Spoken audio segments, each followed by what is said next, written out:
Imagine a world where your every desire is just a click away.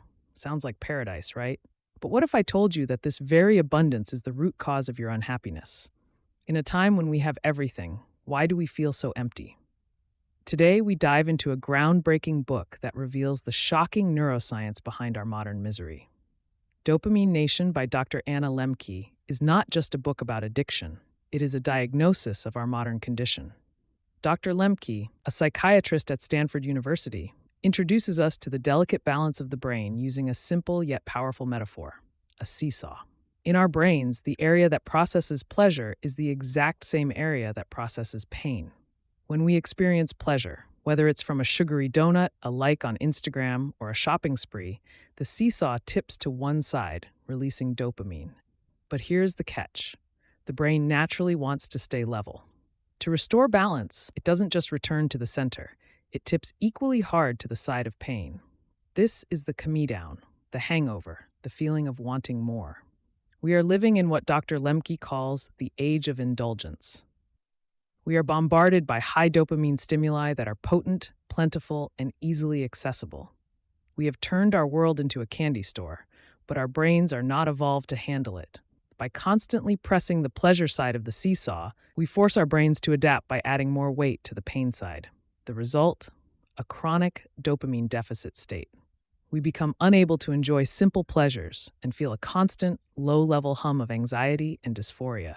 We aren't just addicted to drugs, we are addicted to the constant escape from ourselves. Dr. Lemke shares riveting case studies from her practice, including a sex addict who built a machine to pleasure himself and a young man addicted to cannabis concentrates, and even shares her own struggle with an addiction to romance novels. These stories illustrate the universal struggle of the human condition. But the book offers a way out. The solution is counterintuitive. Instead of running from pain, we must embrace it. Dr. Lemke prescribes dopamine fasting, a period of abstinence that allows the brain's seesaw to reset its balance. She also introduces the concept of hormetic pain, engaging in difficult or painful activities like ice baths or intense exercise, which triggers the brain to release dopamine as a reward, tipping the seesaw toward pleasure in a healthy, sustainable way. Furthermore, she emphasizes the power of radical honesty. Telling the truth, especially about our shameful behaviors, activates the prefrontal cortex and helps us regulate our impulses. It turns out that transparency is not just a moral virtue, but a biological necessity for recovery. Dopamine Nation challenges us to stop numbing ourselves and start living. It teaches us that the path to true contentment lies not in the pursuit of the next high, but in the ability to tolerate boredom, face our pain, and find balance in a world gone mad with desire. So, how do we actually reset our brains in a world designed to keep us hooked? The author provides a practical framework called the DOPAME acronym to guide us through this process. Let's switch over to NotebookLM to break down these steps and analyze exactly how you can apply them to reclaim your life today. Have you ever just stopped and thought about how wild our world is? I mean, really. You can get pretty much anything you want, joy included, delivered right to your doorstep. You can subscribe to happiness, schedule a dopamine hit right between your meetings, but with all this pleasure constantly on tap, why does it feel like real, lasting satisfaction is harder to find than ever? And that's the huge paradox we're digging into today. You look at the wealthiest countries, the ones with the most access to all this stuff, and you see rates of anxiety, depression, and suicide just skyrocketing. It makes no sense, right? We're surrounded by an absolute mountain of feel-good stimuli, but we're feeling worse. So what on earth is going on?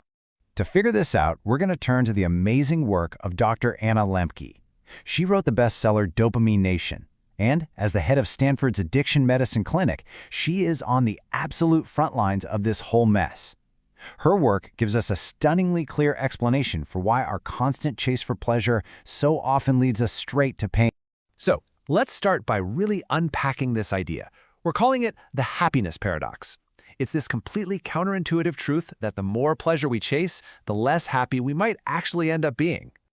You know, this isn't some brand new idea.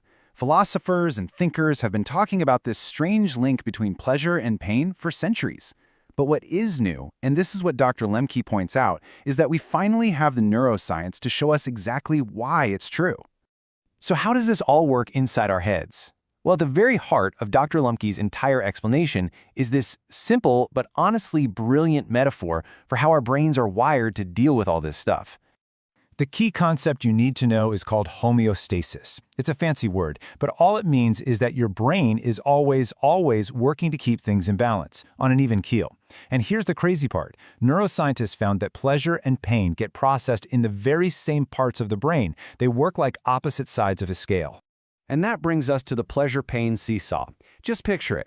When it's perfectly level, you feel content, balanced. But any little tip to one side is going to cause a really powerful reaction from the other. So, okay, let's say you eat a piece of chocolate, or you're scrolling through social media. You get that little hit of dopamine, right?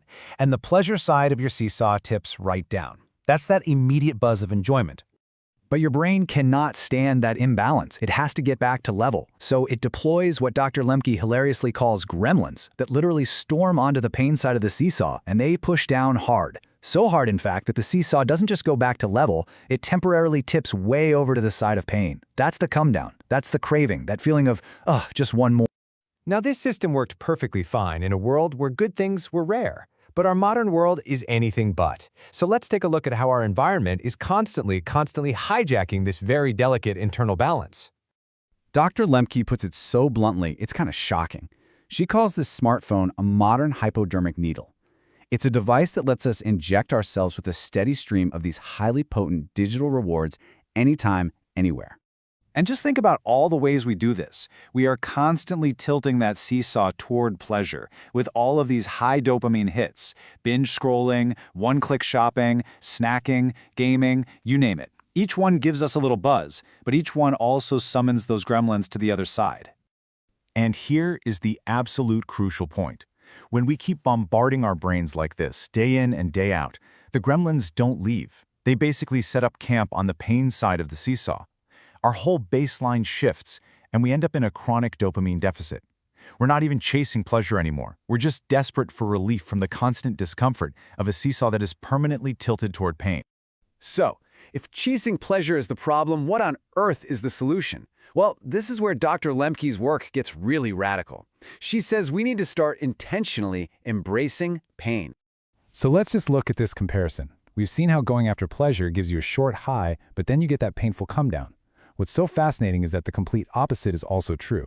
When you willingly do something that's uncomfortable, you get a long-lasting sense of well-being as the after effect. This process actually has a name. It's called hormesis.